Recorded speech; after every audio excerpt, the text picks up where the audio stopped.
What is up, YouTube? Today I'm at Dr. Sun Memorial Hall in Taiwan, and today I want to talk about unsolicited advice. So since I've been posting videos every day for the last 60 plus days, I've been getting a lot of unsolicited advice from folks, and I've had to learn how to deal with it. I think unsolicited advice, the person giving it to you is usually always coming from a good place, right? They want to help make your content better. They have their own ideas and opinions, and I'm always appreciative of it. And I think it stems from a lot of people do consume content on social media, and I think a lot of people feel like they're able to, give you advice on how to create content because they consume content and they have an understanding of what they like and don't like. And that, I think that also kind of ties into like working in corporate marketing, but that's besides the point.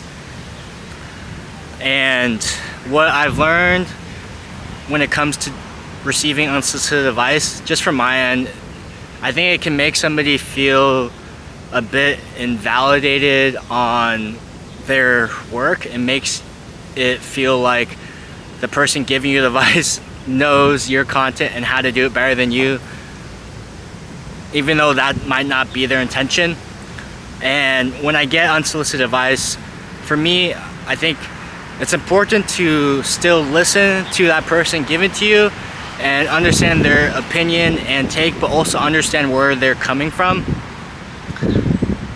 And when it comes to deciding when to, actually implement somebody's advice, what I've learned is I like to understand that person's full position or perspective on where they're coming from.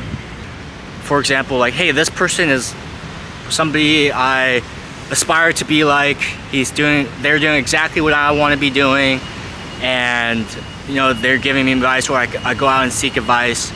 That is the kind of advice I'd probably want to listen to versus somebody that I understand is giving advice from a good place, but maybe that doesn't fit exactly what I'm looking for, or right. And I'm not the only one. I'm also guilty of giving unsolicited advice, and I'm a lot better at it now, where if somebody comes to me, or if somebody comes to me with a situation, they're just talking about a certain thing they're dealing with in their life, I'm not going to come in with advice, right? For me, it's important to support them, understand them, listen to them, and if they explicitly ask for my opinion or advice on the situation, I'm happy to give it to them.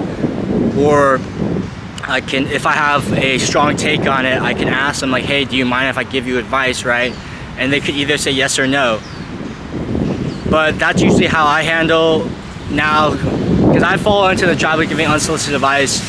But now I realize, being on the receiving end of a lot of unsolicited advice, how it makes you feel as a person getting it. Like, you understand, but it can make you feel a little bit invalidated at times. And I think those are kind of my learnings on how I've been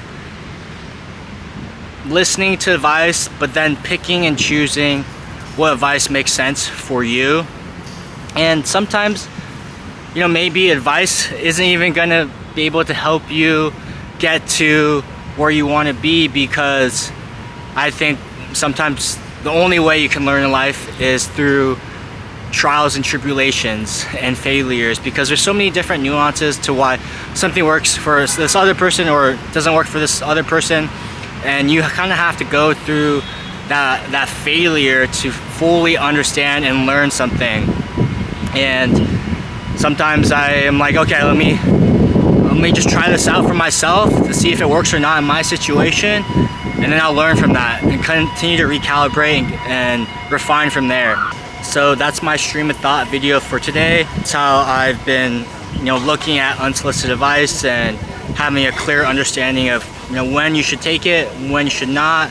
And sometimes at the end of the day, you need to make your own failures or decisions and learnings And you know, sometimes the best advice is not to listen to any advice and just trust your gut. So thanks for tuning into this video. I'll see everybody in the next one.